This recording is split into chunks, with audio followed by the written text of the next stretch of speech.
जय हिंद दोस्तों, स्वागत है आप सभी का अपने YouTube channel practice with Ravi में। तो आज हम पढ़ने वाले हैं। देखिए, हमने कल कहाँ तक पढ़ चुके थे। कल हम लोग ने चालुक वंश कल्याणी तक पढ़ लिया था।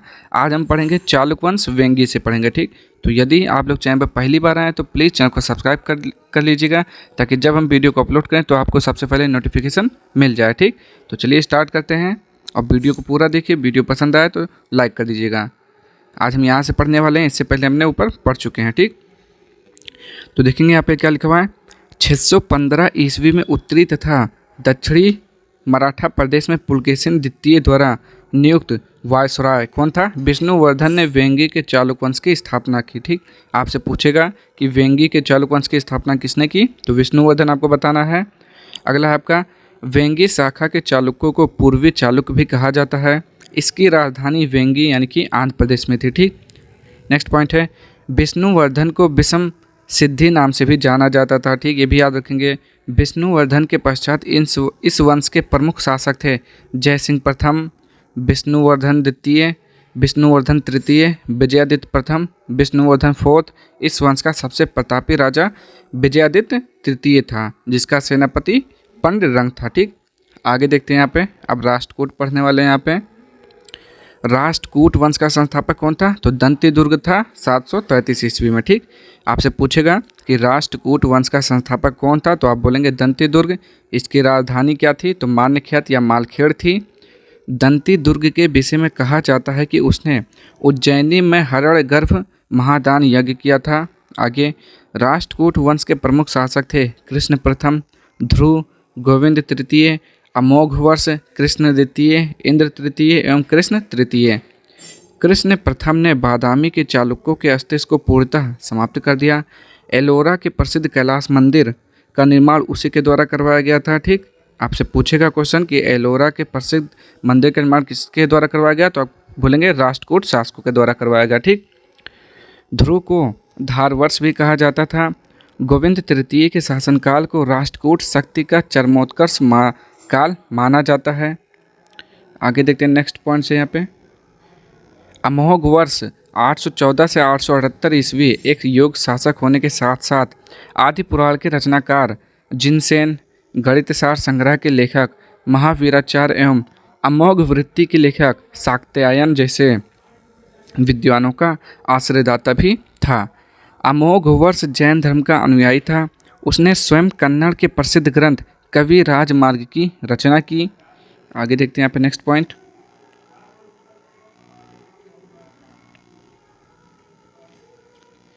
अमोघ वर्ष ने तुंगभद्रा नदी में जल समाप्ति लेकर अपने जीवन का अंत कर लिया। इंद्र तृतीय 914 से 927 ईस्वी ने पाल वंश के देवपाल को परास्त कर कन्नौज पर अधिकार कर लिया। इंद्र तृतीय के समय ही अरब यात्री अलमसूदी भारत आया। उसने तत्कालीन राष्ट्रकूट शासकों को भारत का सर्वश्रेष्ठ शासक कहा। कृष्ण तृतीय 934 से 965 ईस्वी राष्ट्रकूट वंश का अंतिम महान शासक था। महाराष्ट्र स्थित एलोरा एवं एलिफेंटा गुहा मंदिरों का निर्माण राष्ट्रकूटों के समय ही हुआ। एलोरा में शैलकृत गुफाओं की संख्या 34 है। इसमें से 1 से 12 तक बौद्ध, 13 से 29 तक हिंदू और 30 से 34 तक जैन धर्म से संबंधित है। ठीक, आपसे पूछेगा कभी कभी कि एलोरा में कितनी गुफाओं की संख्या कितनी है, तो 34 बोलेंगे। ठीक, अब आगे देखते हैं हम चोल वंश पढ़ेंगे यहाँ पे। चोल वंश 9वीं से 12वीं शताब्दी तक। तो देखेंगे यहाँ पे क्या लिखा हुआ है। विजयालय को चोल साम्राज्य का द्वितीय संस्थापक भी कहा जाता है। ठीक, द्वितीय संस्थापक किसे कहा जाता है, तो विजयालय को कहा जाता है। आगे, विजयालय ने पांड्य शासकों से तंजावुर को छीनकर उरैयूर के स्थान पर इसे अपने राज्य की राजधानी बनाया। विजयालय ने तंजौर को जीतने के उपलक्ष्य में नरकेसरी की उपाधि धारण की। ठीक, याद रखेंगे ये वाला पॉइंट। आगे, चोलों का स्वतंत्र राज आदित्य वन ने स्थापित किया। ठीक, चोलों का स्वतंत्र राज किसने स्थापित किया था? आदित्य प्रथम ने स्थापित किया था। कब? 871 से 907 ईस्वी में। पल्लवों पर विजय पाने के उपलक्ष्य में आदित्य ने कोदंड राम की उपाधि धारण की। ठीक, जब ये विजय प्राप्त कर लिया तो इन्हें क्या कहा जाने लगा? कोदंड राम।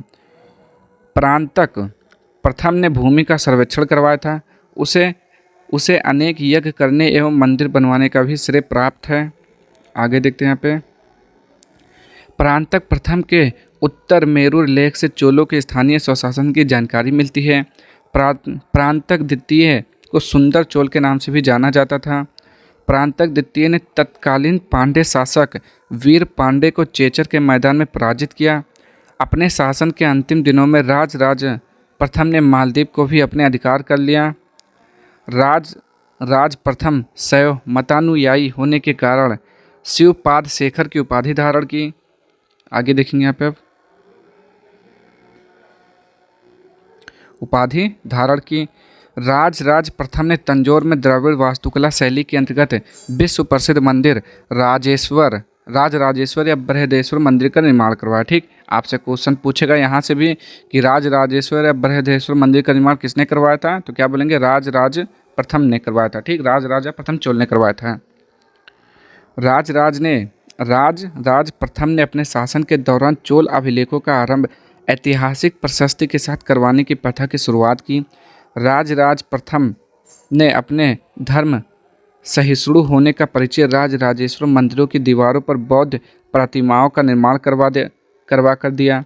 गंगा घाटी के अभियान की सफलता पर राजेंद्र प्रथम ने गंगे कोंड चोल की उपाधि धारण की तथा इस विजय की स्मृति में कावेरी नदी के निकट गंगे कोंड चोलपुरम नामक नई राजधानी का निर्माण करवाया। साथ ही सिंचाई हेतु चोल गंगम नामक एक बड़े तालाब का भी निर्माण करवाया।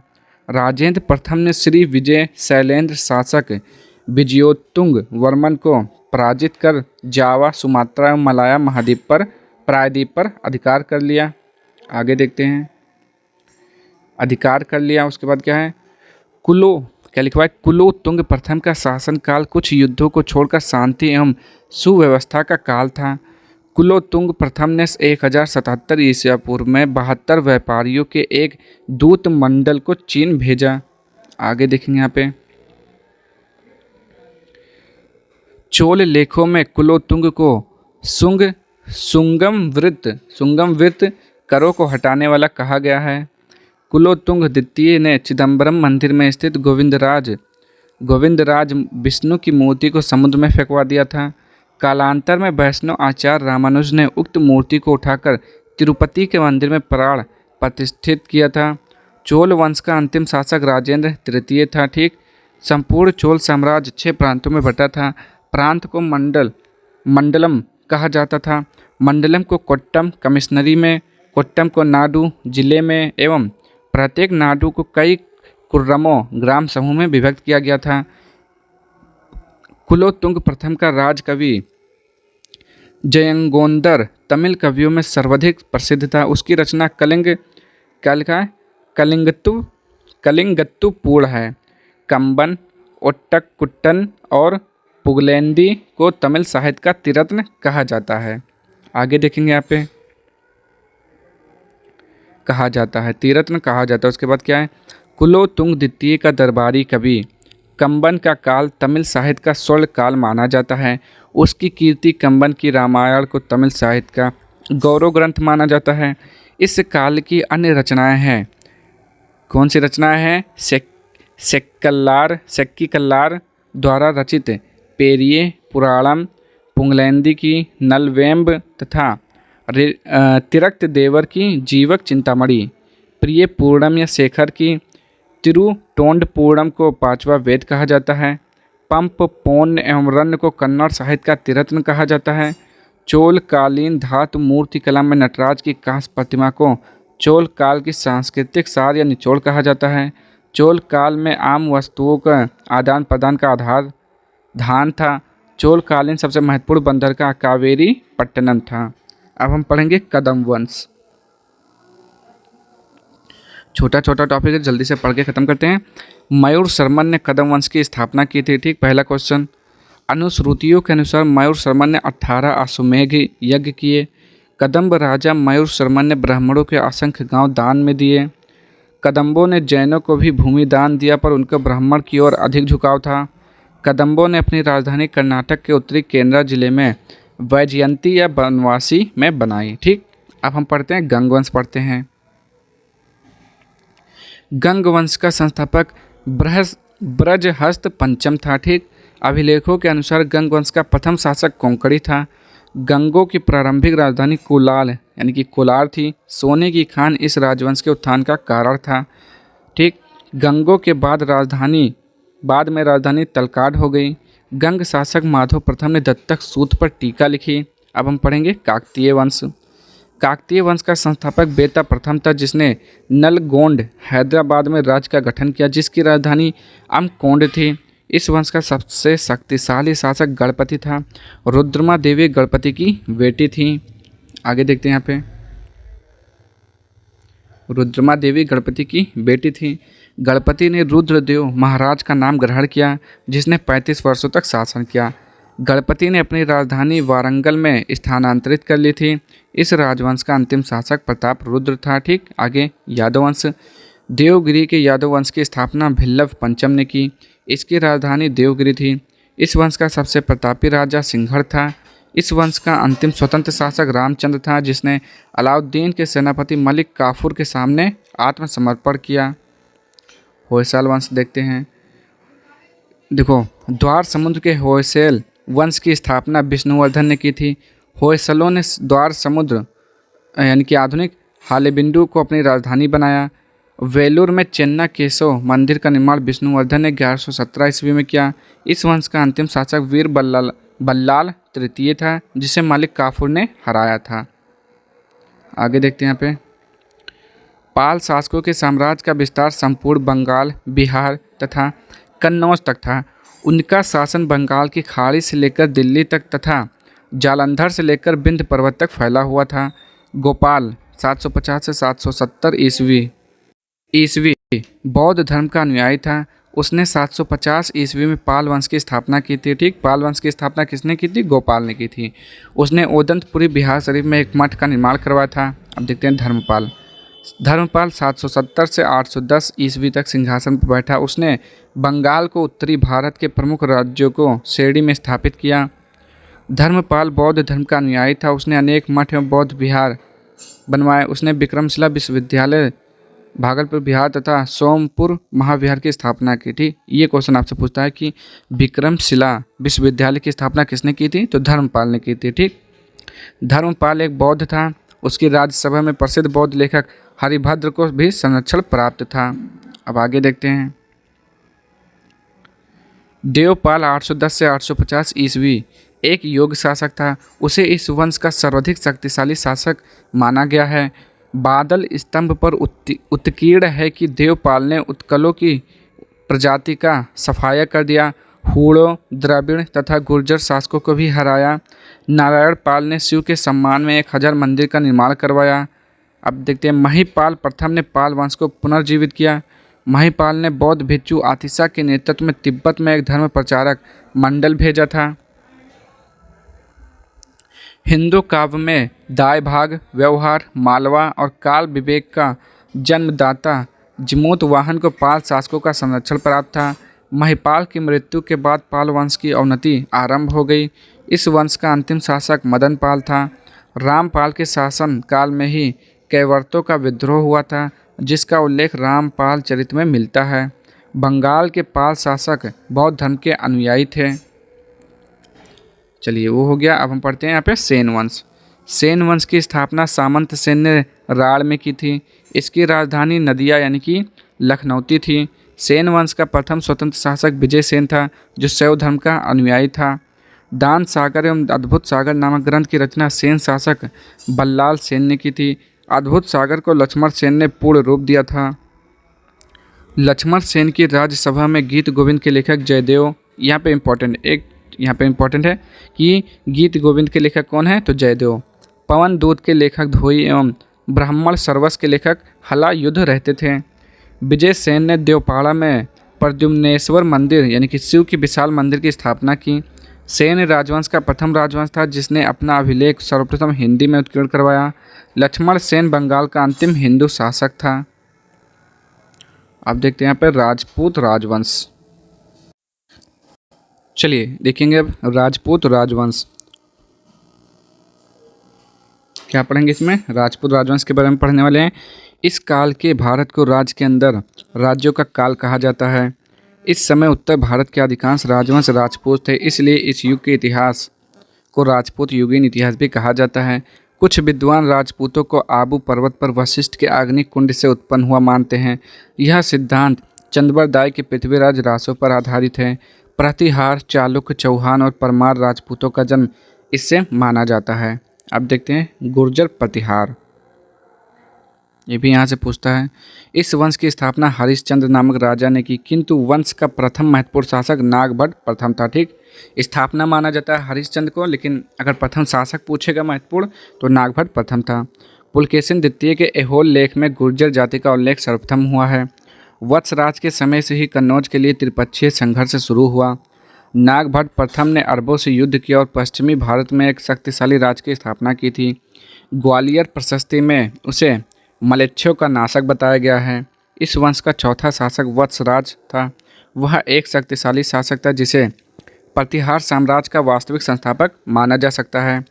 वत्सराज के बाद उसका पुत्र नागभट्ट द्वितीय गद्दी पर बैठा। उसने कन्नौज पर अधिकार करके उसे प्रतिहार साम्राज्य की राजधानी बनाया। और देखते हैं यहाँ पे, मिहिर भोज प्रथम इस वंश का सर्वाधिक महत्वपूर्ण शासक था।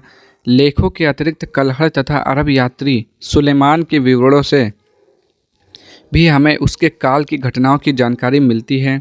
इसका नाम दंत कथाओं में भी प्रसिद्ध है। भोज वैष्णव धर्मानुयायी था। उसने आदि वराह तथा प्रभास जैसी उपाधियां धारण की, जो उसके द्वारा चलाए गए चांदी के द्रह्म सिक्कों पर भी अंकित है। मिहिर भोज के पश्चात उसके पुत्र महेंद्र पाल प्रथम ने शासन किया। लेखों में उसे परम भट्टारक, महाराजाधिराज, परमेश्वर कहा गया है। आगे देखते हैं यहाँ पे, उसकी राजभाषा में प्रसिद्ध विद्वान राजशेखर निवास करते थे, जो उसके राजगुरु थे। राजशेखर ने कर्पूर मंजरी, काव्य मीमांसा, क्या लिखा हुआ है, विद्यशाल भंजिका, बाल भारत, बाल रामायण, भुवन कोश तथा हरिविलास जैसी प्रसिद्ध ग्रंथों की रचना की। ठीक, यहाँ से पूछ लेता है आपसे कभी कभी कर्पूर मंजरी, ठीक, ये सब पूछ लेता है आपसे। तो इसकी रचना किसने की थी? राजशेखर ने की थी। काव्य मीमांसा पूछ लेता है आपसे। माहीपाल एक कुशल एवं प्रतापी शासक था। इसके शासनकाल में बगदाद निवासी अल मसूदी गुजरात आया था। ठीक, हुआन सांग ने गुर्जर राज्यों को पश्चिमी भारत का दूसरा बड़ा राज्य कहा है। इस वंश का अंतिम शासक यशपाल था, कब? 1136 ईस्वी में। यहाँ देखते हैं गहरवाल वंश में क्या है। चंद्रदेव ने कन्नौज में गहरवाल वंश की स्थापना की। दिल्ली के तोमरों ने भी उसकी अधीनता स्वीकार की। ठीक, अब है गोविंद चंद्र गहरवाल वंश का सर्वाधिक शक्तिशाली शासक था। उसने आधुनिक पश्चिमी बिहार से लेकर पश्चिमी उत्तर प्रदेश तक का समस्त भाग अपने अधीन करके कन्नौज के प्राचीन गौरव को पुनः स्थापित किया था। वह स्वयं बड़ा विद्वान था। उसे उसके लेखों में विविध विचार वाक्य स्पति कहा गया है। ठीक, विविध विद्या विचार वाचस्पति कहा गया है। लक्ष्मीधर गोविंद चंद्र का शांति एवं युद्ध मंत्री था। वह भी शास्त्रों का प्रकांड पंडित था। उसने कृत्य कल्पतरु नामक ग्रंथ की रचना की, जिसे तत्कालीन राजनीति, समाज एवं संस्कृति पर सुंदर प्रकाश पड़ता है। जयचंद गहरवाल शासक जयचंद का समकालीन पृथ्वीराज तृतीय था। इस वंश का अंतिम शक्तिशाली शासक जयचंद था। भारतीय लेखक, साहित्य तथा कथाओं में वह राजा जयचंद के नाम से विख्यात है। जयचंद ने संस्कृत के प्रख्यात कवि श्रीहर्ष को संरक्षण प्रदान किया, जिसने नैषेध चरित एवं खंड खाद की रचना की। अपनी विजय के उपलक्ष्य में उसने राजस्व यज्ञ भी किया था। चहमान या चौहान वंश का संस्थापक वासुदेव था। इस वंश की प्रारंभिक राजधानी अहिच्छत्र थी। बाद में अजय राज द्वितीय ने अजमेर नगर की स्थापना की और उसे राजधानी बनाया। अजय राज 12वीं शताब्दी में चौहान वंश का शासक बना। वह पृथ्वीराज प्रथम का पुत्र था। उसने अजमेर नगर की स्थापना की थी तथा उसे अपनी राजधानी बनाया था। चलिए फिर से देखिए यहाँ से, चहमान या चौहान वंश का संस्थापक वासुदेव था। इस वंश की प्रारंभिक राजधानी अहिच्छत्र थी। बाद में अजयराज द्वितीय ने अजमेर नगर की स्थापना की और उसे राजधानी बनाया। अजयराज 12वीं शताब्दी में चौहान वंश का शासक बना। वह पृथ्वीराज प्रथम का पुत्र था। उसने अजमेर नगर की स्थापना की थी तथा उसे अपनी राजधानी बनाया था। अजयराज का उत्तराधिकारी आर्डोराज एक महत्वपूर्ण शासक था। उसने अजमेर के निकट सुल्तान महमूद की सेना को पराजित किया। विग्रहराज चतुर्थ बिसल देव की सबसे बड़ी सफलता तोमरों की स्वाधीनता समाप्त करके उन्हें अपना सामंत बनाना था। आगे देखते हैं। बिसल देव विजेता होने के साथ साथ यशस्वी कवि और लेखक भी था। उसने हरिकेल नामक एक संस्कृत नाटक की रचना की। इस नाटक के कुछ अंश अढ़ाई दिन का झोपड़ा नामक मस्जिदों की दीवारों पर उत्कीर्ण किए गए हैं। आगे देखते हैं। बिसल देव ने अजमेर में सरस्वती का प्रसिद्ध मंदिर बनवाया। उसके दरबार में कथा साहित्य सागर में साहित्य सागर के रचयिता सोमदेव रहते थे, जिन्होंने बिसलदेव के सम्मान में ललित विग्रहराज नामक ग्रंथ की रचना की। पृथ्वीराज चौहान का युद्ध संघर्ष। तो 1186 ईस्वी में पृथ्वीराज चौहान का विवाह परमार राजकुमारी से हुआ था। 1191 में मोहम्मद गौरी तथा पृथ्वीराज चौहान के बीच प्रथम तराइन का युद्ध हुआ था, जिसमें मोहम्मद गौरी पराजित हुआ था। ठीक, आपसे पूछेगा कि तराइन का प्रथम युद्ध कब हुआ था, तो 1191 में मोहम्मद गौरी और पृथ्वीराज चौहान के मध्य हुआ था, जिसमें मोहम्मद गौरी हार गया था। 1192 में मोहम्मद गौरी तथा पृथ्वी चौहान के बीच पुनः युद्ध हुआ था, जिसे तराइन का द्वितीय युद्ध कहते हैं। उसमें पृथ्वीराज पराजित हुआ तथा उसे बंदी बनाकर कुछ समय के बाद उसकी हत्या कर दी गई थी। ठीक, क्या हुआ था? प्रथम युद्ध 1191 में, दूसरा युद्ध 1192 में हुआ था मोहम्मद गौरी पृथ्वीराज चौहान के मध्य। पहले में क्या हुआ? पृथ्वीराज चौहान जीता था, यानी कि विजय प्राप्त हुआ था उनको, और हारा था मोहम्मद गौरी। और दूसरे युद्ध में मोहम्मद गौरी जीत गया और हार कौन गए थे? पृथ्वीराज चौहान, और उनको बंदी बनाकर कुछ समय के बाद उनकी हत्या कर दी गई थी। कालांतर में गौरी के गुलाम कुतुबुद्दीन ऐबक ने दिल्ली तथा अजमेर की सत्ता का अंत कर दिया। पृथ्वीराज चौहान के राजकवि चंद्रवरदाय ने पृथ्वीराज रासो नामक अपभ्रंश महाकाव्य और जयानक ने पृथ्वीराज विजय नामक संस्कृत काव्य की रचना की। आगे बढ़ते हैं अब। चंदेल वंश। इस वंश का प्रथम शासक नन्नुक था। उसके पौत्र जय सिंह अथवा जेजा के नाम पर यह प्रदेश जेजाक भुक्ति कहलाया। यशोवर्मन एक साम्राज्यवादी शासक था। उसने मालवा, चेदी और महाकौशल पर आक्रमण करके अपने राज्य का पर्याप्त विस्तार किया। यशोवर्मन में खजुराहो के प्रसिद्ध विष्णु मंदिर चतुर्भुज मंदिर का निर्माण करवाया। इसके अतिरिक्त उसने एक विशाल जलाशय का भी निर्माण करवाया। यशोवर्मन का पुत्र धंग इस वंश का प्रसिद्ध शासक था। प्रतिहारों से पूर्व स्वतंत्रता का वास्तविक श्रेय उसी को दिया जाता है, यानी कि किसे दिया जाता है? धंग को दिया जाता है। ठीक, धंग एक महान निर्माणकर्ता भी था, जिसने खजुराहो में अनेक भव्य मंदिरों का निर्माण करवाया, जिनमें जिन्नाथ, विश्वनाथ, वैद्यनाथ आदि मंदिर उल्लेखनीय हैं। धंग के बाद उसका पुत्र गंड राजा हुआ। उसने भी 1008 ईस्वी में महमूद गजनवी का सामना करने के लिए जयपाल के पुत्र आनंद पाल द्वारा बनाए हुए संघ में भाग लिया। विद्याधर चंदेल शासकों में सर्वाधिक शक्तिशाली था। मुसलमान लेखक उसे चंद्र तथा विधा नाम से पुकारते थे। चंदेल वंश का अंतिम शक्तिशाली शासक परमार्दी देव अथवा परमल था। 1182 ईस्वी में पृथ्वीराज ने इसे पराजित कर महोबा पर तथा 1203 ईस्वी में कुतुबुद्दीन ऐबक ने कालिंजर पर अधिकार कर लिया। प्रसिद्ध सेनापति आल्हा उदल परमल तथा अथवा परमर्दी देव के दरबार में थे। ठीक, आल्हा उदल किसके दरबार में थे? परमर्दी देव के दरबार में थे। आगे देखेंगे यहाँ पे। परमार वंश। परमार वंश का संस्थापक उपेंद्र राज था। परमारों की राजधानी उज्जैनी थी। कालांतर में धार राजधानी बनी। नवसह सांचरित के रचयिता पद्मगुप्त, 10 रूपक के रचयिता धनंजय, धनिक, हला, युद्ध एवं अमित गति जैसे विद्वान वाक्पति मुंज के दरबार में रहते थे। आगे देखते हैं यहाँ पे। राजा भोज ने भोपाल के दक्षिण में भोजपुर नामक झील का निर्माण करवाया। नैषधीय चरित के लेखक श्रीहर्ष एवं प्रबंध चिंतामणि के लेखक मेरुतुंग थे। राजा भोज ने चिकित्सा, गणित एवं व्याकरण पर अनेक ग्रंथ लिखे। भोजकृत, युक्ति, कल्प तरु में वास्तुशास्त्र के साथ साथ विविध वैज्ञानिक यंत्रों व उनके उपयोगों का उल्लेख है। कविराज की उपाधि से विभूषित शासक था राजा भोज। इनकी राजा भोज को क्या कहा जाता था? कविराज। भोज ने अपनी राजधानी सरस्वती मंदिर का निर्माण करवाया था। राजधानी में सरस्वती मंदिर का निर्माण करवाया था। इस मंदिर के परिसर में संस्कृत विद्यालय भी खोला गया था। और राजा भोज के शासनकाल में धारा नगरी विद्या एवं विद्यानों का प्रमुख केंद्र थी। भोज ने चित्तौड़ में त्रिभुवन नारायण मंदिर का निर्माण करवाया। आगे देखते हैं। भोज ने चित्तौड़ में त्रिभुवन नारायण मंदिर का निर्माण करवाया। परमार वंश के बाद तोमर वंश का, उसके बाद चहमान वंश का और अंततः 1257 ईस्वी में अलाउद्दीन खिलजी के सेनापति नसरत खां और उलुग खां ने मालवा पर अधिकार कर लिया। अब देखते हैं सोलंकी वंश या चालुक्य शासक। सोलंकी वंश का संस्थापक मूलराज था। इसकी राजधानी अनहिलवाड़ में थी। मूलराज प्रथम शैव धर्म का अनुयायी था। भीम प्रथम के शासनकाल में महमूद गजनवी ने सोमनाथ के मंदिर पर आक्रमण किया। यहाँ से क्वेश्चन पूछेगा कि सोमनाथ मंदिर पर आक्रमण किसने किया? तो महमूद गजनवी ने किया था। आगे, भीम प्रथम के सामंत विमल शाह ने आबू पर्वत पर दिलवाड़ा का प्रसिद्ध जैन मंदिर बनवाया।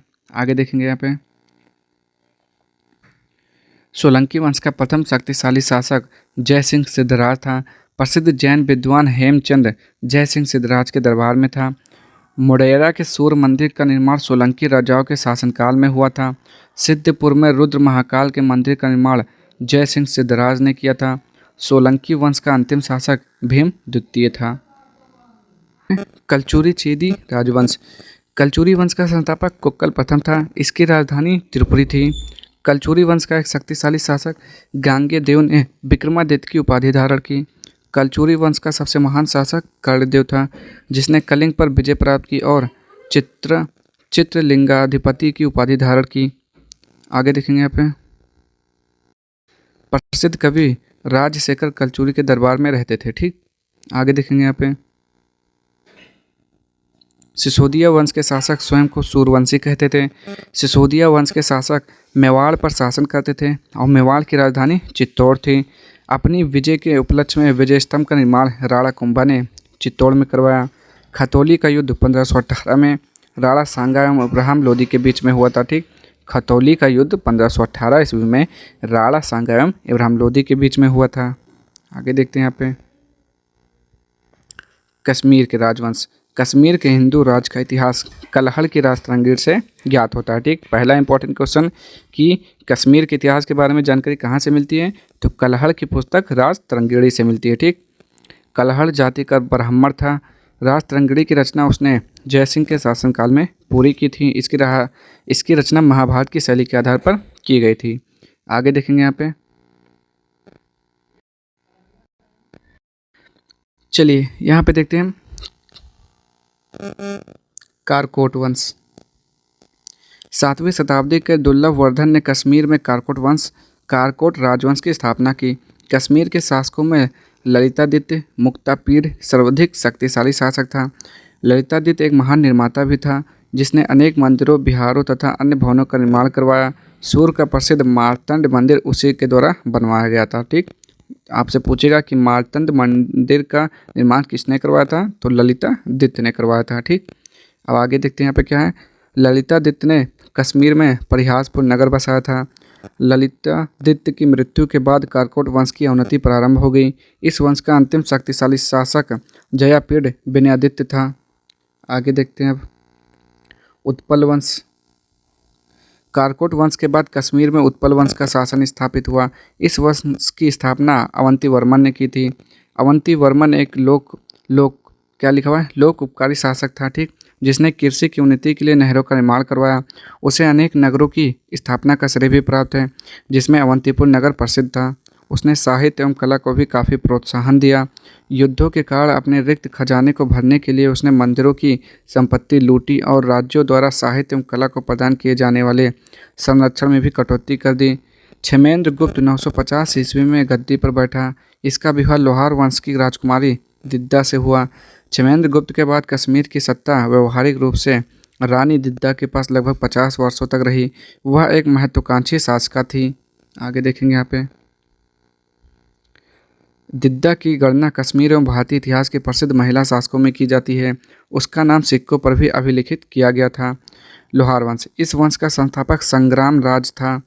संग्राम राज ने अपनी मंत्री तुंग को भटिंडा के शाही शासक त्रिलोचन पाल की ओर से महमूद गजनवी से लड़ने के लिए भेजा। लोहार वंश के राजाओं में हर्ष का नाम इस दृष्टि से उल्लेखनीय है कि वह स्वयं विद्वान कवि एवं कई भाषाओं तथा विधाओं का ज्ञाता था। कलहड़ उसका आश्रित कवि था। ठीक, आगे देखेंगे यहाँ पे। हर्ष को कश्मीर का नीरो भी कहा जाता था। ठीक, कश्मीर का नीरो किसे कहते हैं? हर्ष को कहते हैं। वह सामाजिक सुधारों एवं फैशन के नवीन मानदंडों का संस्थापक था। फिजूल खर्ची तथा आंतरिक विद्रोह के कारण जब उसका खजाना खाली हो गया तो उसने राजकोष की पूर्ति के लिए मंदिरों को लूटा तथा अपनी प्रजा पर अनेक कर लगाए। जय सिंह इस वंश का अंतिम शासक था। कलहड़ की राजतरंगिणी का विवरण जय सिंह के शासन के साथ ही समाप्त हो जाता है। आगे देखेंगे यहाँ पे। 11वीं शताब्दी में क्षिमेंद्र ने बृहद कथा मंजरी और सोमदेव ने कथा सरित सागर की रचना की। इसी शताब्दी के अंत में कलहड़ ने राज तरंगड़ी की रचना की, जिसका प्राचीन ऐतिहासिक साहित्य में बहुत महत्वपूर्ण स्थान है। अब हम इसका कुछ MCQ पढ़ लेते हैं यहाँ पे। हर्षचरित की रचना किसने की? तो आपको पता है हर्षचरित की रचना किसने की थी? बाणभट्ट ने की थी। होयनसांग किसके दरबार में आया था? तो होयनसांग जो था हर्षवर्धन के दरबार में आया था। पृथ्वीराज रासो की रचना किसने की थी? तो चंद्रवरदाई ने की थी। चित्तौड़ में कीर्ति स्तंभ का निर्माण किस शासक ने करवाया था? तो राणा कुंभा ने करवाया था। खजुराहो स्थित मंदिर का निर्माण किन शासकों ने करवाया था? तो चंदेल शासकों ने करवाया था। परमार किस क्षेत्र पर राज करते थे? तो परमार कन्नौज पर राज करते थे। मूलराज प्रथम किस वंश का शासक था? तो चालुक्य का शासक था। विक्रमशिला विश्वविद्यालय की स्थापना किस शासक ने करवाई थी? तो धर्मपाल था। जयदेव किस शासक के दरबारी कवि थे? तो क्या बोलेंगे यहाँ पे?